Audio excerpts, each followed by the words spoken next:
Hola, buenas tardes. Estamos aquí nuevamente para platicar sobre lo que es la tanatología, esta área tan interesante. Y me acompaña nuevamente mi colega, mi amiga, y incluso fuimos compañeros en DIP. Adelante, colega, si gustas presentarte.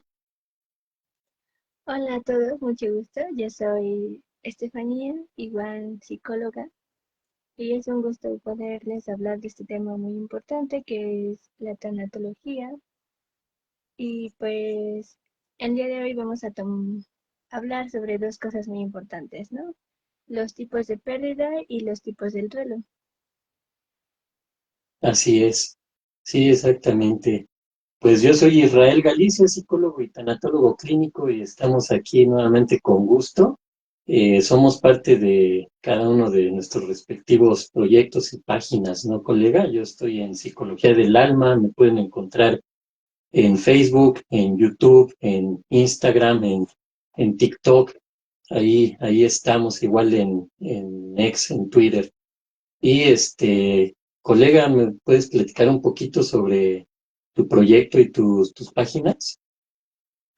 Sí, yo me encuentro como acompañamiento psicológico y tonal, tanto en Facebook, Instagram y TikTok.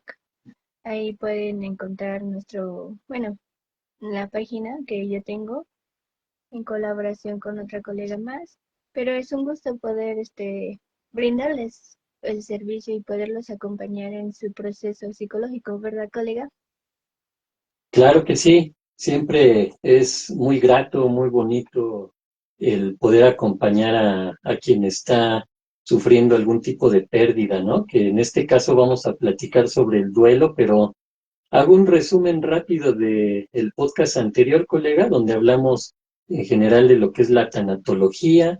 Hicimos un poquito de diferencia entre lo que es la tanatología en general como disciplina, que estudia los fenómenos psicológicos, sociales, emocionales del ser humano cuando sufre una pérdida significativa, principalmente por el fallecimiento de un ser querido. Pero platicábamos que hay otro tipo de pérdidas. Igual hicimos un poquito de énfasis en lo que es la tanatología clínica, que ya es enfocarnos directamente en el paciente o los pacientes, ya sea que estén padeciendo alguna situación, alguna enfermedad, a lo mejor se están aproximando a su fallecimiento, una enfermedad terminal, pero también a los familiares, a las personas que también están viviendo esta situación. Hablamos de lo que eran las etapas del duelo también, ¿no, colega? Si nos das un resumen breve de lo que habíamos platicado para irlo ligando a este podcast donde vamos a hablar ya directamente de lo que es el duelo. Claro. Bueno, la primera etapa tiene que ver con la negación, cuando la persona aún no está apenas asimilando la pérdida. Luego sigue la etapa de ira, luego la etapa de negociación, donde aquí empiezan los primeros cambios o las primeras maneras de aceptar lo que está ocurriendo. Luego ya está la etapa de depresión, cuando ya empieza uno a aceptar lo perdido. Y luego ya por último, la última etapa que es aceptación y adaptación. Estas etapas nos basamos en Kubler-Ross, la pionera en el proceso del duelo. ¿Algo que Mm, quieras agregar, colega? Pues ya nada más a esta parte, ¿no? Que nosotros hablamos más del modelo que implementó Elizabeth Kubler-Ross a partir de los estudios que hizo con enfermos terminales, con los familiares y muchas situaciones. Pero algo que me gustaría comentar sobre ella, que fue la Ujú. pionera de la tanatología moderna. Platicábamos en el podcast pasado un poquito sobre la historia de la tanatología. Pero aquí el punto importante de Elizabeth Kubler-Ross es que al final de su carrera la demeritaron y la atacaron mucho, trataron de desprestigiarla porque ella se enfocó más en el aspecto humanista, ¿no? De la persona, incluso ya analizando cuestiones que tenían que ver con el más allá, con creencias religiosas, con situaciones de ese tipo, ¿no? Entonces, como sabemos en el ámbito científico, eso es rechazado totalmente en el sentido de que no existe porque no es comprobable, no es observable, ese tipo de situaciones, pero que a final de cuentas, pues las creencias religiosas son parte importante de la gran mayoría de los seres humanos, ¿no? Entonces, por eso es importante esto aclarar con respecto al modelo de Elizabeth Kubler-Ross. Nosotros nos basamos en el aspecto de la metodología, ¿no? Que utilizó. Sin embargo, hay otros autores, hay muchos más, ¿no? Que también platicábamos eso. Pero en este podcast, colega, nos vamos a enfocar principalmente en lo que es el duelo, ¿sí? Entendiendo lo que el duelo viene de la palabra, del latín, dolus, Ujú. ajá, y que esto significa dolor. Entonces ya desde ahí empezamos con complicaciones, ¿no, colega? Al manejar el dolor. En este caso, hay veces que cabe la diferencia entre lo que es el dolor y lo que es el sufrimiento, porque normalmente el dolor se basa en lo que es el aspecto físico y anatómico del ser humano.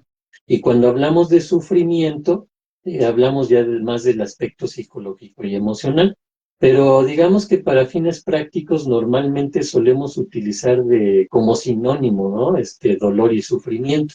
En este caso, pues nada más quería hacer esa pauta, ese paréntesis, pero no necesariamente para distinguirlo y ya me equivoqué porque dije dolor y era sufrimiento. No, no es para eso, ¿no? Sino nada más como un apartado ahí, ¿no? De aclarar este punto, pero a lo mejor durante la transmisión vamos a manejar lo que es dolor y sufrimiento de la misma manera, ¿no, colega?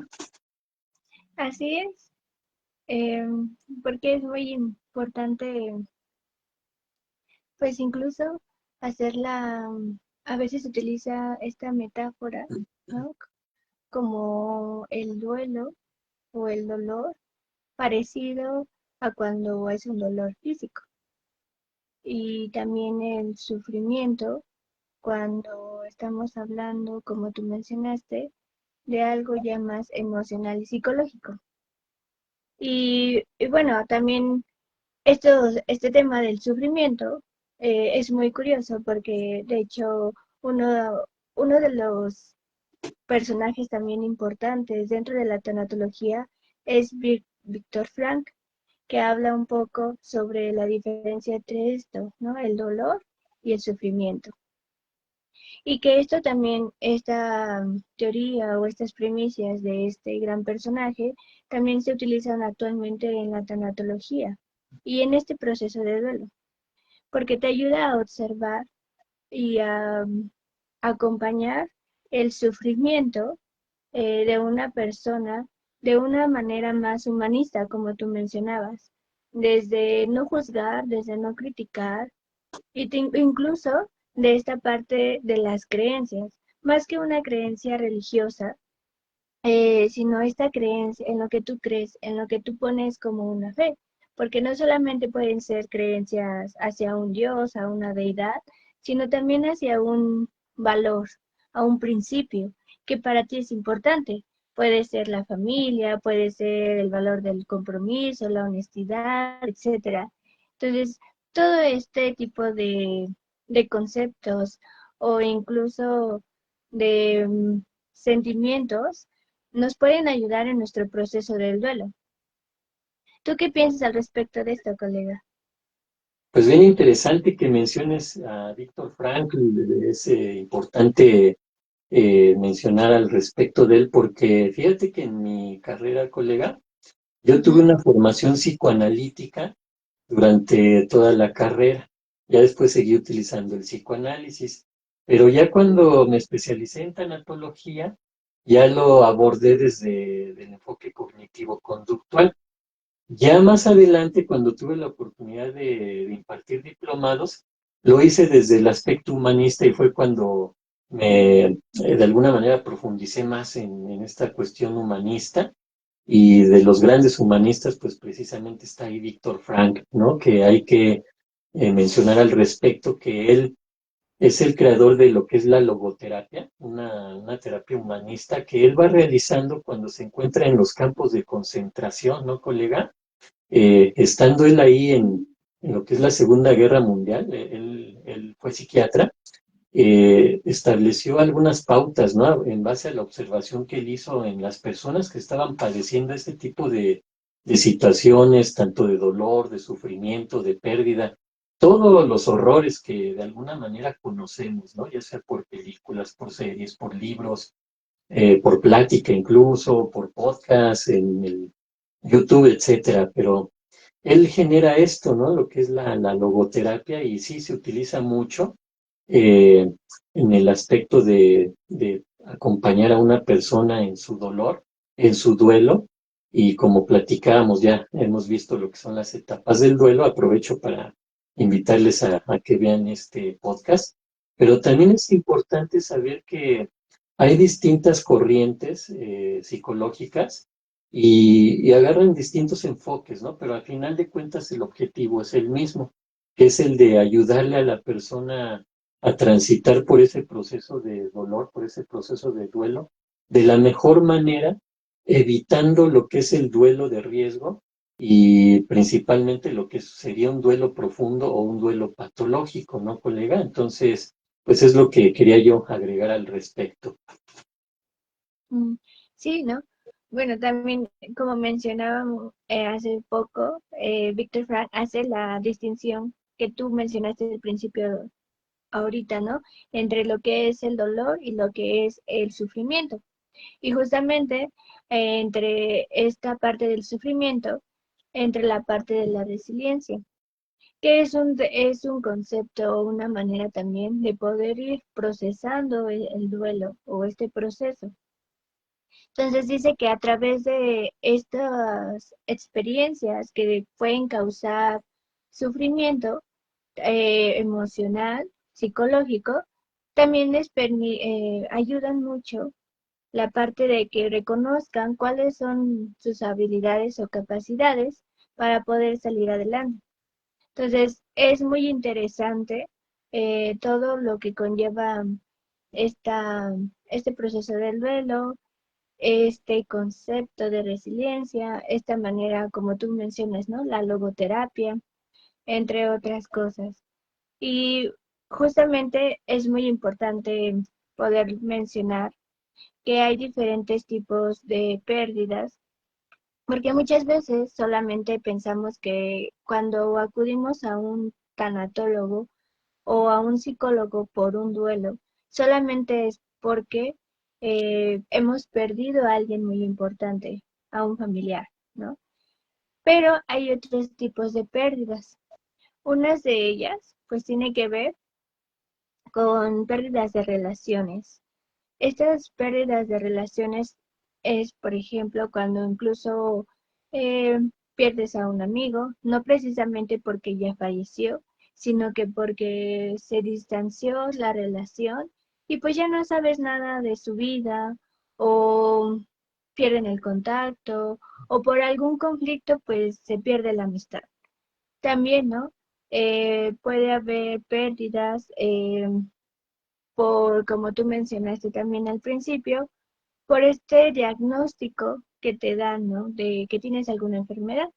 Aquí puede entrar, por ejemplo, el cáncer, el Alzheimer, enfermedades crónicas que con el paso del tiempo o con cierto tipo de cuidados, tu cuerpo se va a ir deteriorando. Entonces es un duelo de aceptar que ya no tu cuerpo o tu persona va a funcionar adecuadamente o como debería de ser. También están las pérdidas materiales, que aquí entra un poco la pérdida un, de una casa o de un carro, algo que tú para ti es muy importante. También están las pérdidas por mascotas, también lo mencionábamos en el anterior podcast, que es muy importante porque se genera un vínculo con un ser, un- por sí, con alguien especial, porque lo cuidas, etcétera. Entonces, cuando llega el fallecimiento de esta mascota, pues puede doler mucho, más cuando también se genera como un sostén o te ayuda emocionalmente.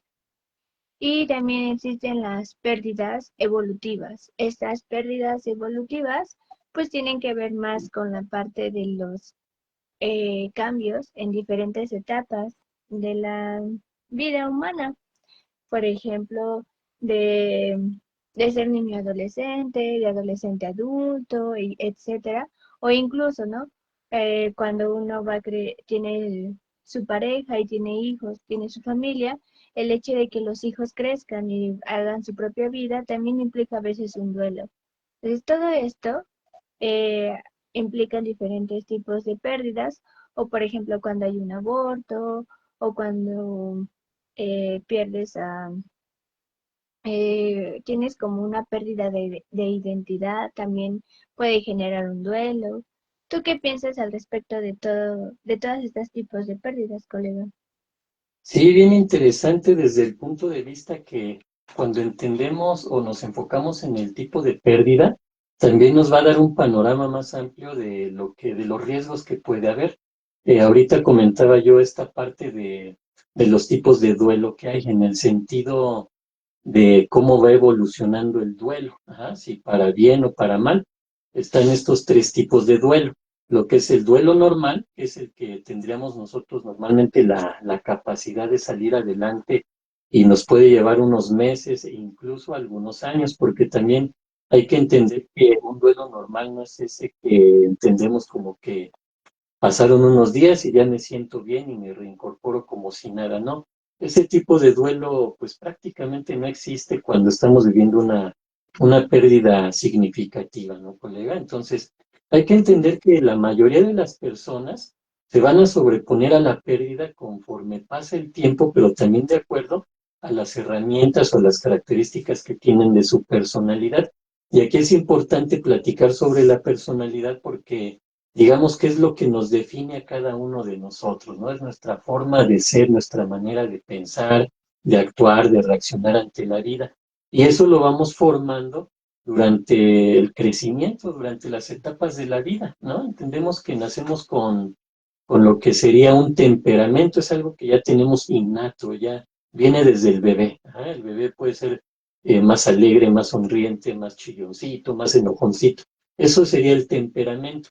Conforme va creciendo este bebé, se va haciendo un niño, va a ir formando lo que es el carácter a partir de la experiencia y del aprendizaje de las normas, de la educación que se le va dando, de las vivencias que tiene con el día a día, va a ir formando un carácter. Pero finalmente, entre lo que es temperamento y carácter, más la nueva experiencia que se va a ir adquiriendo, también cómo va evolucionando los procesos cognitivos, cómo se va desarrollando esta persona mentalmente hablando, su forma de pensar, finalmente vamos a estructurar una personalidad.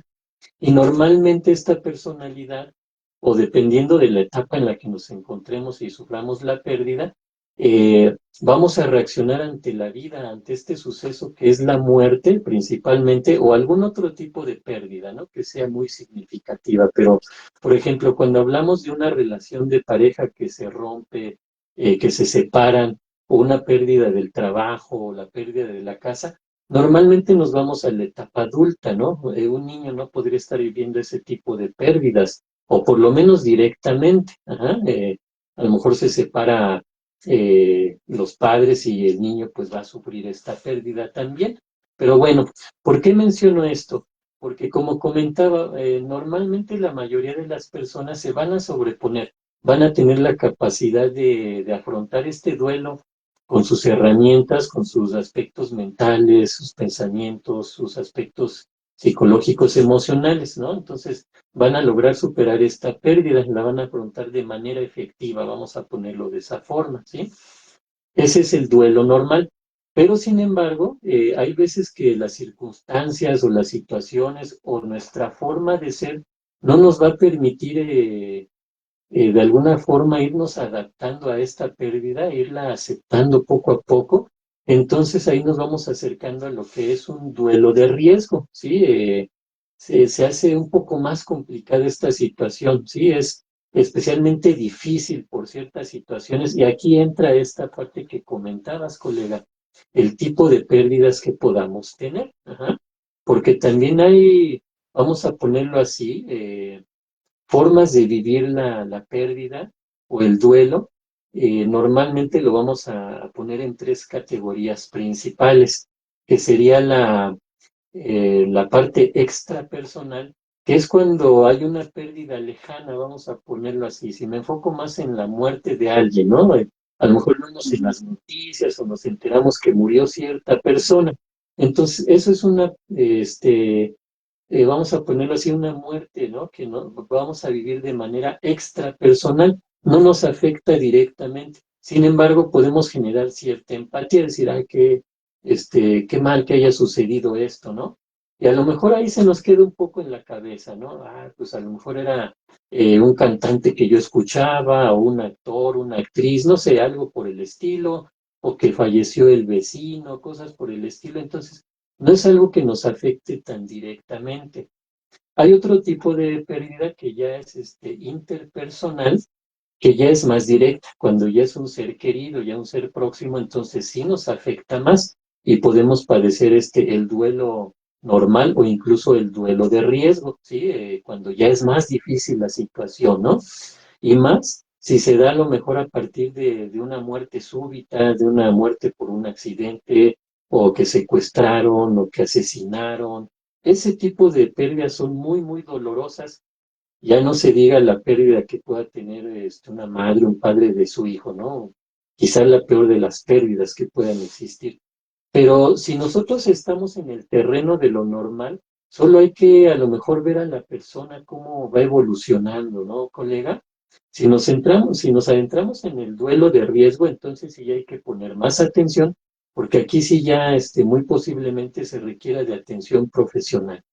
Ya finalmente tenemos el duelo patológico o duelo complicado, que ya es algo que se complica totalmente, ¿no? Ya es algo muy crónico, ya la persona no puede salir adelante, no supera esa pérdida, pero no nada más no la supera en el sentido que recuerda a la persona o que perdió su trabajo o su casa o terminó una relación, sino que va padeciendo cada vez más y más, que va afectando sus otras áreas. Entonces, por eso es importante tener en claro, ¿no? Lo que es el duelo y las formas de duelo que podemos estar viviendo también de acuerdo a las circunstancias, a nuestra forma de ser, al tipo de pérdida que estamos afrontando, si es una muerte, cómo se dio también la etapa en la que nos encontramos. No es lo mismo que la esté sufriendo una pérdida a un niño, a un adolescente, a un adulto o incluso a un adulto mayor, e incluso hasta por cuestiones de sexo, ¿no? Y género también pueden ir Ujú. afectando el proceso de duelo, colega. Así es. Y bueno, también creo que influye mucho en cómo el entorno también ayuda a procesar ese duelo. Hablabas de los niños, ¿no? Muchas veces se cree o se piensa que los niños no pueden entenderlo, o cómo le vamos a decir a un niño que su mamá falleció o que su mascota falleció. Y entonces, de hecho, todo el tiempo, hablando de las pérdidas, hay muchas pérdidas que tenemos, ¿no? A lo largo de nuestra vida. De hecho, hay un ejercicio muy curioso y muy importante, porque es como evaluar las pérdidas que has tenido a lo largo de tu vida significativas para ti y cómo las has ido abordando, porque de esa manera también te pueden dar un panorama en cómo tú vas a poder abordar la pérdida actual que hayas tenido o que tienes en este momento. Entonces, cuando eres niño y te ocultan a veces las cosas, ¿no? Yo he escuchado casos donde a los niños que han perdido a sus abuelos y que los han querido mucho, o mamá o papá, pues de cierta manera a veces les ocultan las cosas, o les mienten, o les dicen como, es que se fue con Dios, o es que se fue de viaje y ya no va a regresar. Entonces, eso también puede hacer que el duelo se vuelva complicado, ¿no? O el que no puedan expresar sus emociones o sus sentimientos. Hablábamos en el primer podcast que hay diferentes tipos de sentimientos dentro de este proceso. Entre ellos está el enojo, entre ellos está la culpa, la tristeza, también está la tranquilidad o el alivio.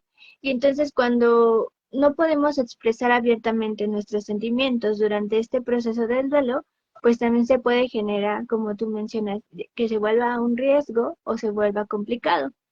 Entonces, esto es muy importante que lo tomemos en cuenta y cómo hemos ido aprendiendo a cómo afrontar el dolor psicológico, el, el proceso del duelo, porque si no sabemos cómo o no lo afrontamos de una manera adecuada, como tú dices, se puede volver hasta una patología.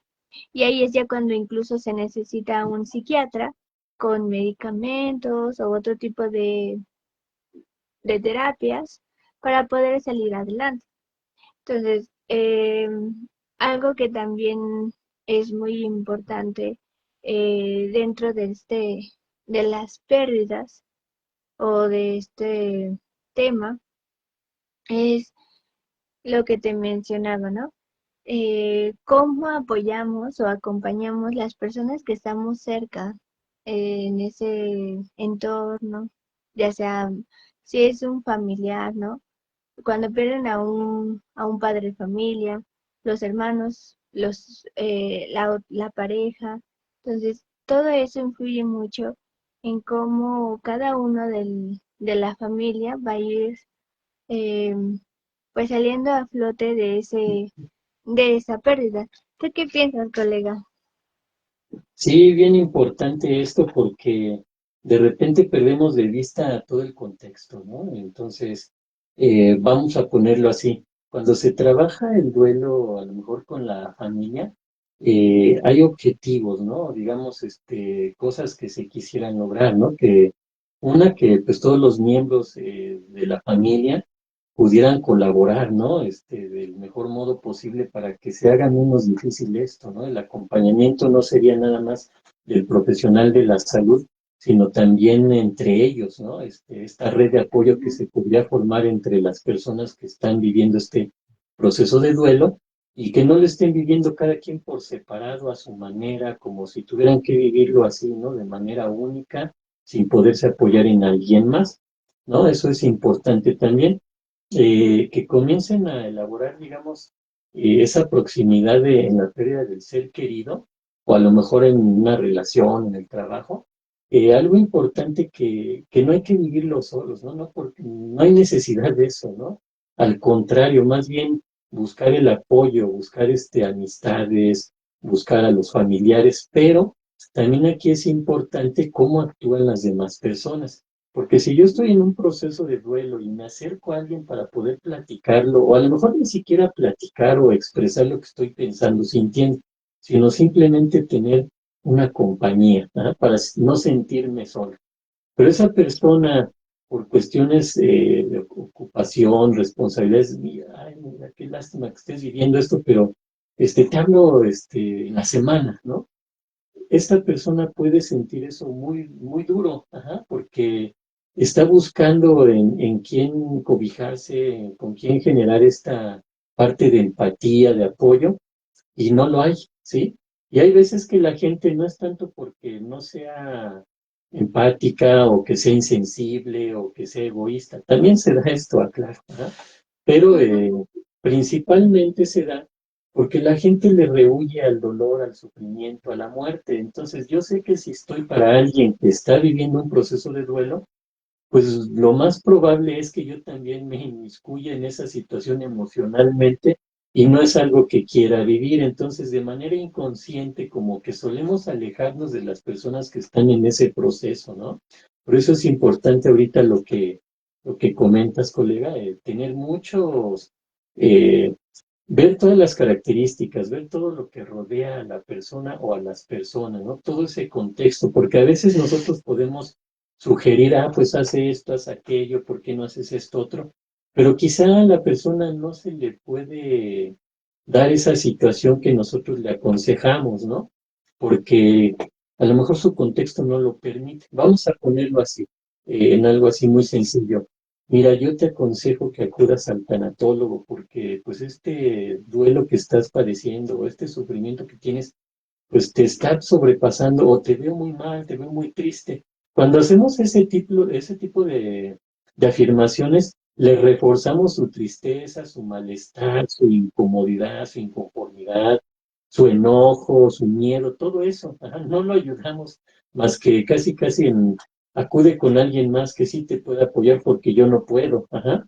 Entonces, ujú, ¿puede ser esa la alternativa? Sí, pero a lo mejor la persona no tiene la parte económica como para pagar un tanatólogo, ¿sí? Y ahí empieza el problema, ok, ya sé que tengo que ir con un tanatólogo, pero no tengo los recursos. ¿Qué hago? Ajá. Y la otra, le podemos decir a la familia, apóyenme, miren, está así, esto y aquello, pero no le decimos cómo. Obviamente ya un profesional de la salud mental ya tiene esas herramientas, ¿sí? Y lo puede hacer, pero vuelvo al punto. Hay tipos de duelo que a lo mejor no requerirían la atención profesional, la atención o el apoyo de un profesional de la salud mental y otros tipos de duelo que sí lo requieren. Ajá. Ahí es la importancia de ir poniendo atención en todo esto, ¿no, colega? Entonces, cuando hablamos del duelo normal, ahorita platicaba esto y a lo mejor sería material para un siguiente podcast, de una vez a lo mejor nos vamos poniendo de acuerdo, todas ujú, las manifestaciones que puede tener una persona. Ajá. Desde las manifestaciones en el proceso del duelo, sea normal, sea de riesgo, sea patológico, son manifestaciones fisiológicas, manifestaciones conductuales, manifestaciones afectivas, que ya van muy relacionadas a los sentimientos, a las emociones, ¿no? Y las ujú. manifestaciones cognitivas que ya van con la manera de pensar de la persona. Ajá, entonces, ahí pues, tenemos mucho material para platicarlo y yo a lo mejor ahorita propongo, colega, que pudiera ser el siguiente podcast, todo lo que son las manifestaciones en el duelo. Pero bueno, yéndonos a la parte del duelo de riesgo. Ajá. En el duelo de riesgo, normalmente los cambios en la persona ya los notamos en su personalidad. Ajá, ya vemos que la persona ya está cambiando y no para bien, ajá, sino más bien lo contrario, para mal, ¿no? Pueden tener sentimientos de culpa, a lo mejor lo que pude haber hecho por la persona, o si perdí el trabajo, lo que pude haber hecho para no perder ese trabajo, o si fue una ruptura con una relación qué pude haber hecho para rescatar esa relación. Todo eso va generando culpa, va generando situaciones o sentimientos incluso hasta de castigo, ¿no? Me merezco esto, a lo mejor me merezco más, ¿no? Por no haber hecho o por haber hecho algo que no debí. Pueden venir sentimientos de inutilidad, ¿no? De que pues no soy capaz de salir adelante, no soy capaz de esto, no soy capaz de aquello. Y la persona puede empezar incluso hasta tener esa idea de, si es a lo mejor el fallecimiento de un ser querido, de acompañarle, ¿no? Pues que me lleve, ¿no? Me voy con esta persona, ¿no? Entonces, ese tipo de situaciones ya son más evidentes y las personas que están ahí alrededor, ojalá y pudieran tener la capacidad de observarlo y principalmente de actuar al respecto, ¿no, colega? ¿Qué opinas de todo esto? Em, pues yo estoy de acuerdo contigo. E incluso, bueno, hay veces que las personas, como tú mencionabas, ¿no? Por el género o por las creencias. Bueno, primero por el género. Hay veces que los hombres, específicamente, no expresan su dolor o su tristeza, pues porque hay muchos estereotipos o muchas creencias al respecto. Entonces, eso muchas veces puede perjudicar a los hombres que están padeciendo un duelo. O incluso, ¿no? Porque es el hombre de la casa, pues él tiene que ser el fuerte, él tiene que reprimir ciertas emociones o tiene que empezar a adaptarse de manera muy rápida porque tiene que sustentar la parte económica, etcétera. Entonces, a veces eso produce que las personas vayan como evadiendo su duelo o vayan dejándolo en segundo plano. O pasa otra situación, ¿no? Hay personas que tú las ves como normal, que las ves como si no les estuviera afectando la pérdida que les pasó, pero también, ¿no? Hay circunstancias en donde, o áreas de la vida de esta persona que no van marchando bien. Y entonces las personas que están muy cerca de estas personas que han tenido una pérdida y las van observando, ahí es donde pueden hacer algo al respecto, o pueden orientarlo, pueden acompañarlo, o pueden darle un consejo. Pero si no observamos a las personas, si no nos detenemos a observarnos, pues va a ser a veces incluso complicado, ¿no? Porque es como no sabemos lo que está sintiendo o lo que está pasando esta persona. Una, a lo mejor porque no lo expresa abiertamente, pero también como tú mencionas, ¿no? Hay cierto tipo de conductas que pueden decirte que esta persona no está bien. Y eso también, cuando nosotros identificamos como estos síntomas, que como dices en otro podcast vamos a hablar sobre ellos, pues podemos ayudar a las personas, ¿no? O acompañarlas de una mejor manera. También esta parte de que a lo mejor las pérdidas o el duelo o el sufrimiento se puede dar. Ahorita estaba pensando mucho en estos duelos inconclusos, ¿no? Que como tú dices ya son patológicos porque ya no hay un cierre o no hay una aceptación o una adaptación, sino que a lo mejor también tiene que ver con una esperanza, etcétera. Y este tipo de duelo me hizo pensar mucho en aquellas personas que a lo mejor han perdido a un ser querido, pero por una desaparición, ¿no? Ujú. Entonces, abordando un poco la situación de nuestro país, es interesante o poner un foco importante ahí en ese aspecto, porque pues son personas o familias, las mamás o familiares, que de cierta manera a lo mejor están esperanzadas de a lo mejor encontrar los restos de su familia o encontrarlo vivo. Y entonces esto también puede volverse una patología. ¿Tú qué opinas al respecto, colega?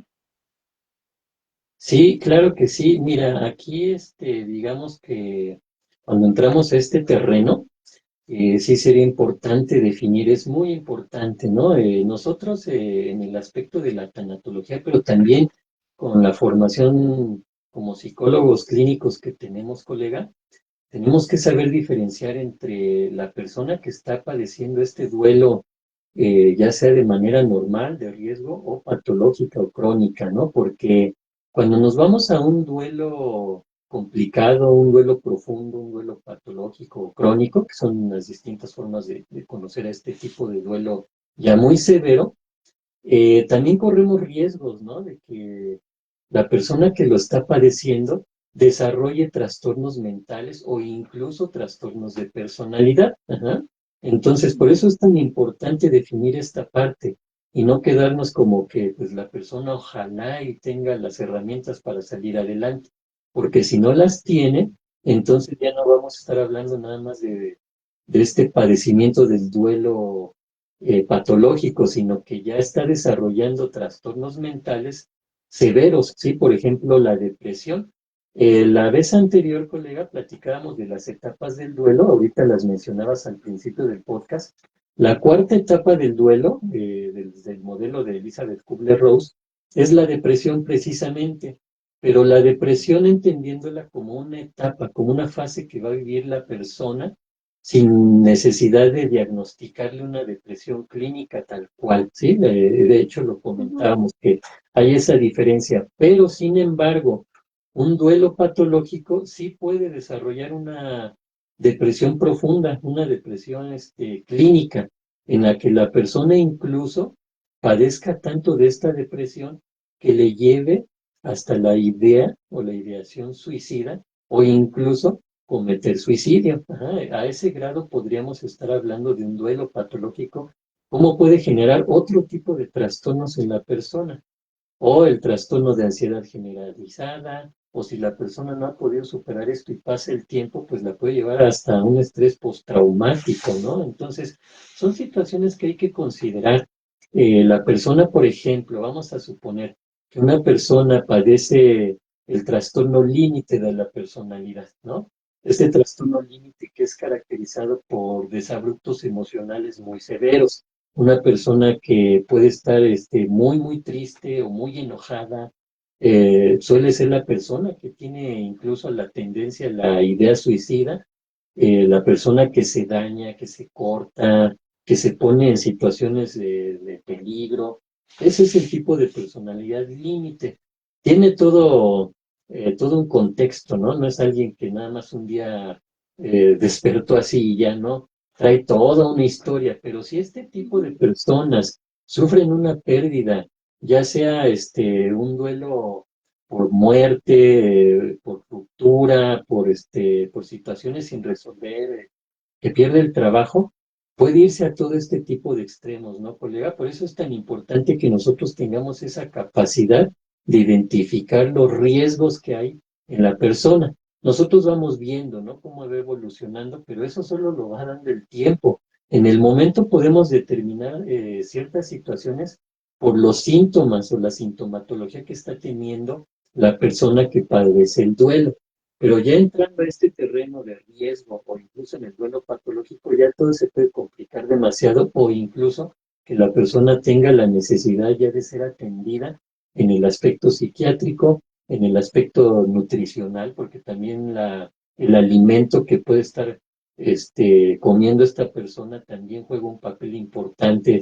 Entramos ya a terrenos de ahí de químicos, ¿no? Del cerebro y todo esto, pero ahorita no ujú, podríamos, o bueno, no deberíamos ahondar tanto en esta situación, pero sí ujú, sería eso, ¿no, colega? Entonces, entendiendo esto desde esta manera, podemos hablar de lo que es el duelo anticipado, el duelo por muerte, el duelo por separación o ruptura, el duelo sin resolver, que es el que normalmente nos suele llevar a estos duelos patológicos o crónicos.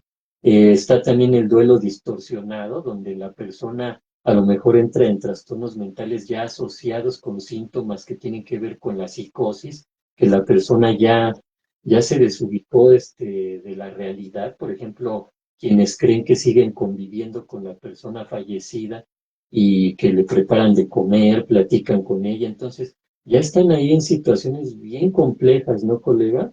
Hay distintos tipos ujú. de duelos, a lo mejor ahorita ahondamos un poquito en cada uno de ellos, pero eso es lo que yo ahorita podría abordar Mm. Sí, es un tema bastante amplio. Va, bastante. también tiene diferentes maneras de observarse, o hay muchos ejemplos, ¿no?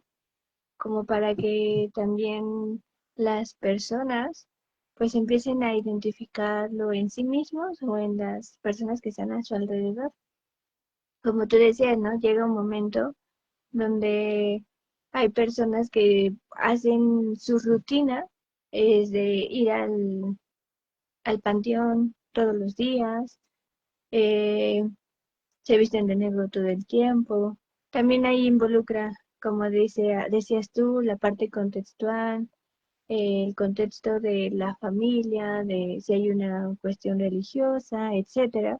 Entonces, todo esto hay que tomarlo en cuenta cuando, bueno, un profesional lo tiene que tomar en cuenta cuando la persona acude para ayudarlo, pero también las personas que están en el entorno, es para comprender un poquito más por qué la persona está actuando de cierta forma, por qué la persona a lo mejor está enojada o está triste o está en un estado mm, donde a veces eh, se vuelve como por cierto tiempo puede ser como normal o natural que pasen este tipo de cosas, pero también cuando es muy, ya se vuelve por más tiempo, pues ya esto indica en la persona que ya necesita ayuda, que necesita otro tipo de apoyo para poder salir de este proceso de duelo.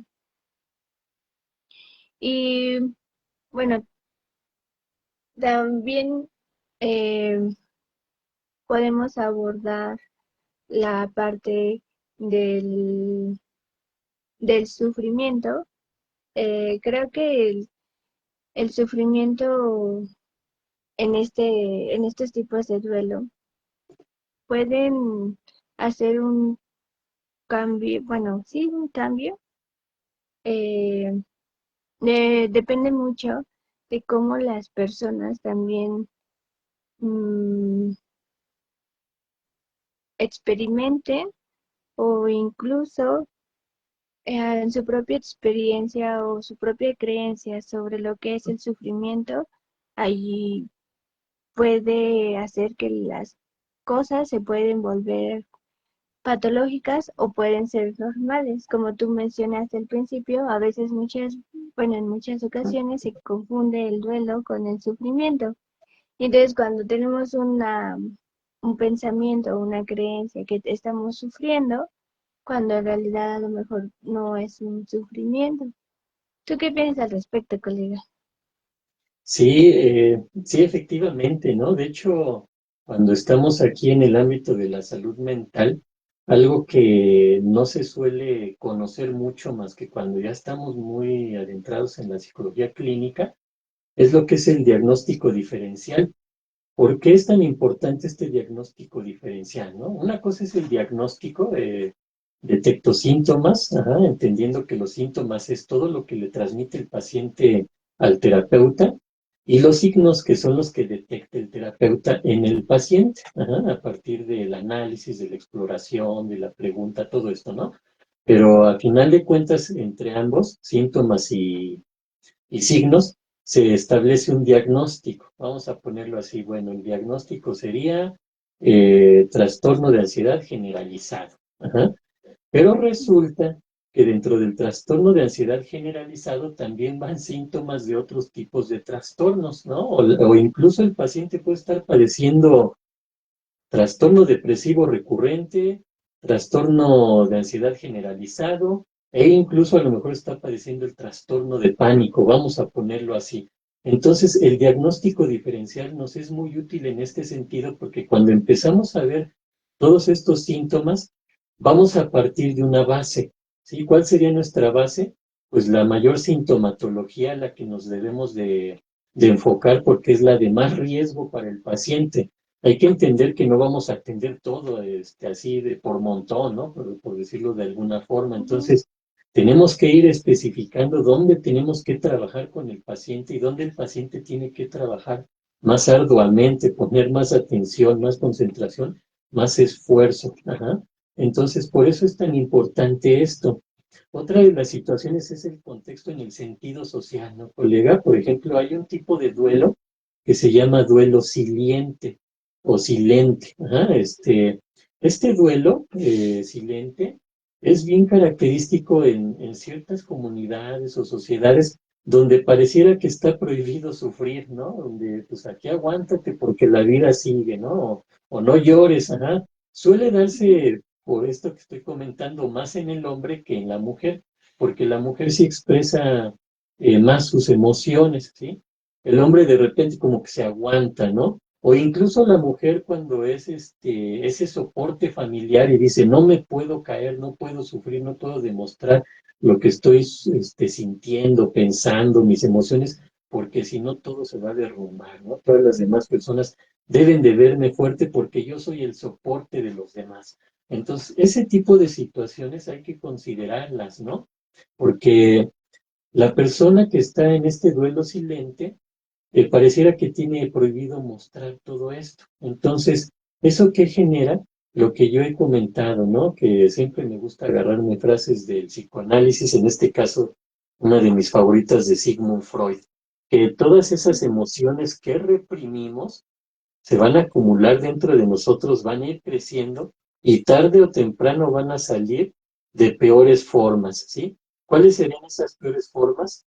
Enfermándonos o teniendo otros tipos de trastornos, ¿no, colega? Entonces, por eso es tan importante esto que mencionas y también tiene que ver con lo que habíamos comentado, ¿no? Cuando el duelo se da por la muerte de un ser querido, pero el asunto también es diferenciar qué tipo de muerte, ¿no? Porque si es una persona que ya está en avanzada edad, de alguna manera podemos esperarlo, aunque no lo queremos, pero ya de alguna forma, pues nos vamos preparando, ¿no? Que aquí, pues es un duelo anticipado, se le dice, porque ya no estamos anticipando esa situación, ya estamos sufriendo la pérdida antes de que se dé. Ujú. Pero también ese tipo de muerte puede variar en el sentido o en el contexto de que pudo ser un asesinato, ajá, o que murió en un accidente y tenía 21 años la persona, ¿no? Un joven que muere en un accidente o que lo secuestran y aparece ya por ahí lamentablemente, son muertes bien difíciles de afrontar, de aceptar. ¿Por qué? Pues porque nuestra naturaleza humana no nos permite aceptar algo así, ¿sí? Ahí entraríamos a lo mejor en otros terrenos, ¿no? Pero a lo mejor la psicopatía, la sociopatía, ese tipo de situaciones. Pero normalmente, si me dicen que una persona falleció porque la secuestraron y la asesinaron, no es algo que uno pueda aceptar y incluso pasando meses o años, ¿no? Y si lo viven de forma directa, entonces son situaciones que hay que tener en cuenta en el contexto de la persona, ¿no? La otra situación es la que comentaba, ¿no? El duelo interpersonal que tiene que ver con el fallecimiento de un ser querido, al duelo intrapersonal, que a lo mejor me estoy acercando a mi propia muerte. Entonces, son tantos factores, ya comentabas también, colega, la edad, ¿no? Por ejemplo, un Ujú, niño, un niño no le tiene miedo a la muerte, hay que tenerlo bien claro, ¿no? El niño aprende a tenerle miedo a la muerte por las personas con las que convive, ¿no? Por los adultos, ajá, no porque nazcamos con ese instinto de temor a la muerte. Sí le tenemos miedo a ciertas situaciones, ¿no? Por ejemplo, un niño instintivamente, su instinto de supervivencia, le lleva a tener miedo a un ruido fuerte, por ejemplo, ¿no? Un ruido fuerte sí nos asusta a cualquiera, ¿no? Nos pone en alerta por lo menos. Eso a un ujú. niño, ajá. Un miedo a las alturas, por ejemplo, en un niño, también por instinto, tendría miedo a la altura, pero no a la muerte, colega, eso se va aprendiendo, ajá, y lo va sufriendo, ¿no? Porque si yo veo que cuando muere alguien, lo que yo aprendo es que hay que llorar, hay que sufrir, hay que gritar o hay que quedarse callados y aislarme, eso es lo que voy a ir aprendiendo, ¿no? Ese aprendizaje, ese modelamiento, ¿no? Que se menciona en la psicología conductual, ¿no? O el aprendizaje en la psicología social, el aprendizaje vicario, ¿no? A través de lo que yo veo, de lo que experimento, colega. Entonces, por eso es tan importante todo esto, ¿no? No es nada más de está sufriendo casi, casi porque no es capaz de afrontar la situación o de aceptarlo, no. No es así de sencillo, ¿no? No es así de superficial el asunto, es porque está padeciendo a partir de una serie de características que tiene en su personalidad, a partir de la edad, de cómo ha vivido, porque también a veces no sabemos que esta persona está sufriendo un duelo sobre otro, ajá, porque nos ha tocado, ¿no, colega? Esos casos Ujú. donde son personas que acaban de perder a un ser querido y de repente se quedan sin trabajo, se acaban de separar y de repente viene la pandemia y mueren otros dos o tres familiares. Son cosas muy tremendas, muy difíciles de afrontar. O incluso la persona no lo expresa, no lo dice y nadie sabe que está viviendo ciertos duelos, ajá, y de repente llega la muerte de alguien y pues ahí explota, ajá, esta persona o llega a su límite y entonces uno pudiera pensar pues que no es capaz de soportar este duelo o esta pérdida, pero en realidad ya lleva varias pérdidas que está sufriendo y que no ha podido elaborar de manera sana. Viene otro más. Entonces todo eso es lo que nosotros vemos, ¿no, colega? Así es, todo son pues situaciones, experiencias de vida, porque también hay otros tipos de duelos. Bueno, yo hace poco comprendí o llegué a comprender, aparte de que hay como diferentes duelos al mismo tiempo en esto de pérdidas, sino también de poder observar lo que has perdido con estas pérdidas, ¿no? Muchas Sí, veces cuando perdemos algo, pues tenemos que volvernos a adaptar, como tú mencionabas en el podcast anterior, que no es lo mismo aceptar que adaptarnos. Entonces, el poder adaptarnos de nuevo a veces implica que, por ejemplo, ¿no? si la persona que falleció, él se encargaba de ciertos roles en la familia o en mi relación con él, entonces llega un momento donde esos roles ahora yo los tengo que ejecutar o, o se designan a otras personas.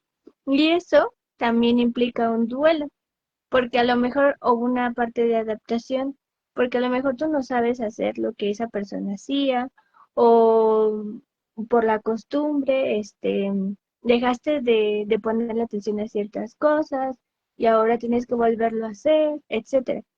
Entonces, todo esto también implica el poder adaptarte de una manera, pues, más sana o normal, pero también teniendo en cuenta esto, ¿no?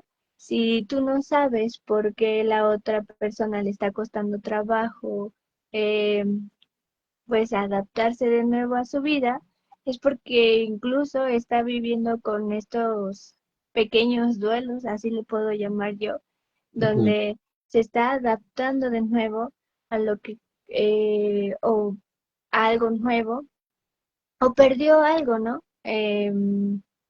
De esto y ahorita está reconstruyendo eso, ¿no? Aprendiendo a hacer las cosas de diferente manera, haciendo otra vez lo que tenía que hacer, cumpliendo un rol que a lo mejor ya no quiere o no, o, o en su momento no podía hacerlo.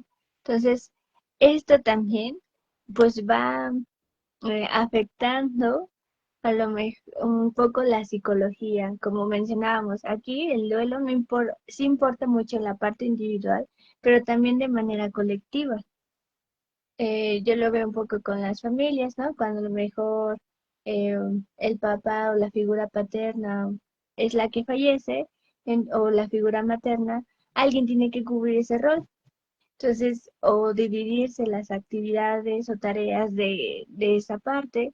Entonces ahí es cuando también se, hay una dinámica diferente y donde a veces a uno le cuesta adaptarse a ese tipo de cosas. ¿Tú qué piensas al respecto, colega? sí, fíjate que ahorita lo que mencionas quizá tiene que ver con algo que también hemos tratado, ¿no, colega? Se le dice el cuidador quemado, ¿no?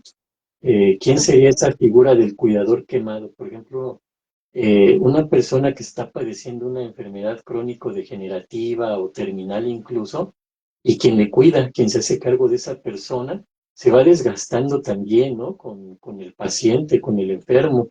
Entonces ya Ujú, está viviendo ahí un duelo, pues puede ser muy largo, ¿no? Dependiendo de la duración de la enfermedad o cuando llegue la muerte de la persona.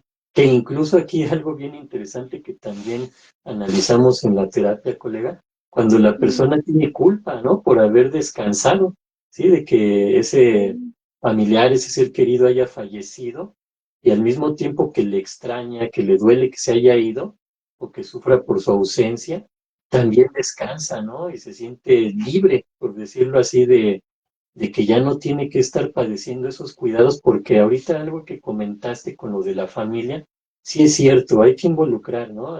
Nosotros también nos corresponde eso de llevarlo a cabo.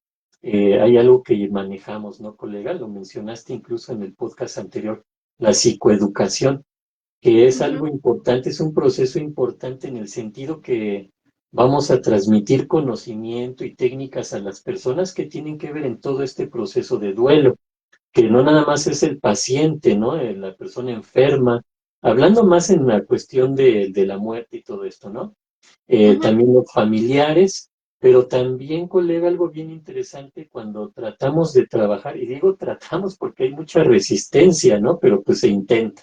Eh, ujú, con el demás personal que tiene que ver, ¿no? Llámese médicos, enfermeras, el personal que también está en contacto con el enfermo, se entiende que pues deben de manejar una barrera, ¿no? Para no absorber las emociones de los demás, porque si no, pues imagínate, pobres médicos, pobres enfermeras, enfermeros, ¿no? Pero bueno, la psicoeducación, ajá, bien importante en el sentido de que le transmitimos a la gente toda, pues ese conocimiento y le ayudamos a que se prepare ante tantas situaciones que se pueden presentar, ¿no, colega? Algo importante aquí que debemos de también de entender es cómo podemos ayudar a la persona, ajá. Digamos, para quien acompaña, vamos a ponerlo así, ahorita yo mencionaba que también hay que tener en cuenta que la persona que necesita apoyo, ¿cómo podríamos apoyarle, no? A veces le decimos, mira, si necesitas algo, háblame, ajá, con toda confianza.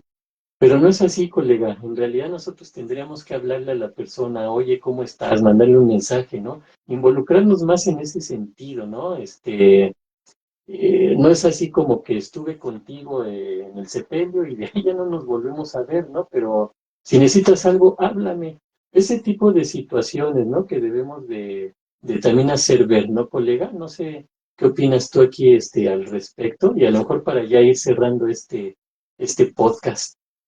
Mm, Pues sí, hay veces que es necesario solamente estar o involucrarte más como familiar o como amigo, ¿no? Porque la persona, como mencionábamos, ¿no? Está en un proceso y tiene ciertos síntomas. Y esos síntomas muchas veces no le permite observar más allá de su realidad o ve una realidad distorsionada.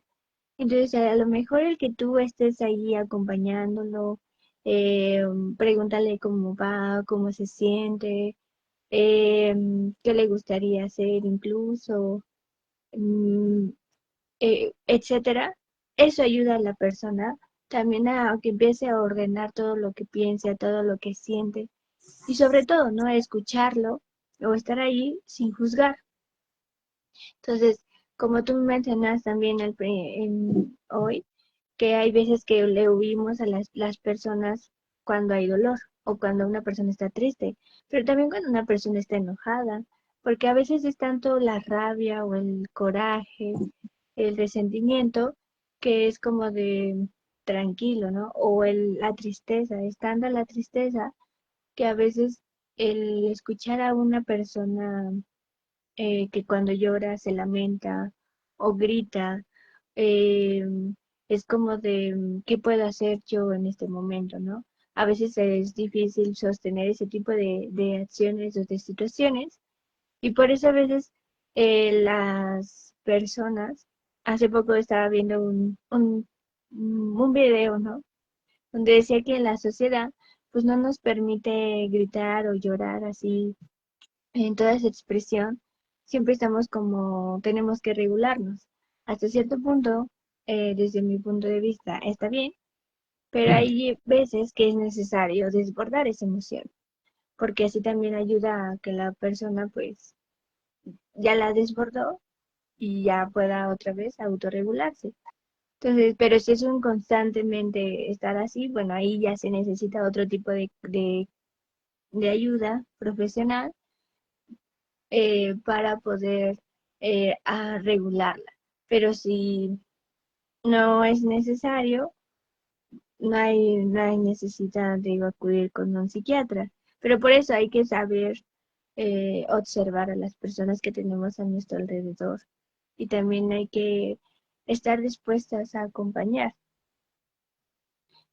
Bueno, esa sería mi opinión al respecto de lo que estábamos platicando. No sé si tú quieras agregar algo más, colega. Sí, pues mira, ya para cerrar este podcast, Ujú, yo pienso que podemos hablar más adelante pues ahora sí que ya salieron ahorita varias temáticas, ¿no, colega? Que les podemos ujú. dar seguimiento. Puede tener que ver, a lo mejor ahondar un poco más en lo que es el duelo patológico, hablar de qué hacer, ¿no?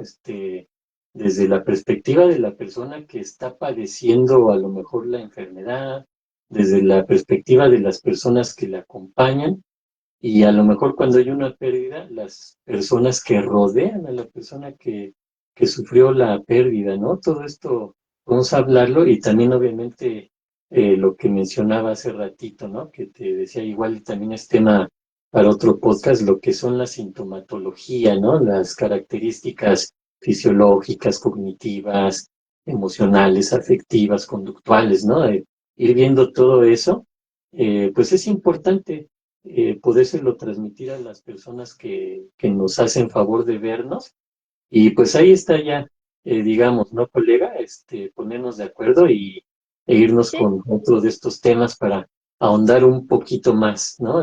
Son, como comentábamos en el primer podcast, eh, son temas que podemos platicar mucho de ellos y enfocarnos en ellos y profundizar más y más, ¿no? Entonces, quizá ahorita si no tienes algún inconveniente, colega, ir cerrando este podcast. eh, Agradecer sí, a las personas que nos vieron, a las personas que nos acompañaron en esta ocasión y pues para quienes nos vean, ¿no? Más adelantito, ¿no? Y a mí me gustaría nada más cerrar aquí con esta frase de Elizabeth Kubler-Ross que dice, ujú. aquellos que aprendieron a conocer la muerte, en lugar de temerle y luchar contra ella, llegan a ser nuestros maestros sobre la vida. Ajá, bien interesante esto, colega, porque, pues sí, hay que aprender más de la muerte, ¿no? No hay que rehusarla, tampoco hacerla parte de nuestra vida, ¿no? Tampoco es irnos al otro extremo, pero Sería para otro podcast también el tema de la ándale. muerte, la significación de la muerte. Sí, sí, es cierto, ¿eh? También un tema bien interesante y ya tenemos ahí varios podcasts pendientes, ¿no? Con tanto tema que hay en Sí, esta cuestión sí, sí. de la vida y la muerte, ¿no? Pero pues esta frase quería comentarla, Elizabeth Kubler-Ross. La comento nuevamente. Aquellos que aprendieron a conocer la muerte, en lugar de temerla y luchar contra ella, llegan a ser nuestros maestros sobre la vida. Pues yo con esto cerraría, colega, y les recuerdo mis redes sociales. Estoy como Psicología del Alma en Facebook, en, en YouTube, en Instagram, en TikTok, en Twitter. Ahí estamos, colega. Y pues Israel Galicia, a sus órdenes. Si gustas darnos tus redes sociales, colega, y cómo te podrían contactar. Ok, pues sí, yo tengo un proyecto donde pueden buscarme en TikTok, Instagram y Facebook como acompañamiento psicológico y tonal. Y pues también pueden contactarme al número 56 14 28 61 49. Muy bien. Bueno, pues entonces damos por terminado este podcast. Muchas gracias por acompañarnos, por vernos.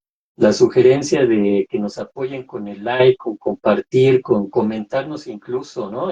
Qué temáticas les gustaría que pudiéramos abordar y con todo gusto.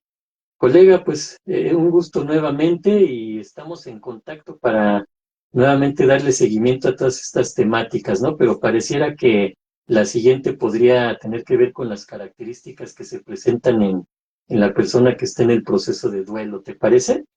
Sí, me parece bien. Ok, bueno, pues buenas tardes, que estén muy bien, o buenas noches, buenos días, dependiendo en el horario que nos vean. Hasta luego. Sí. Hasta luego.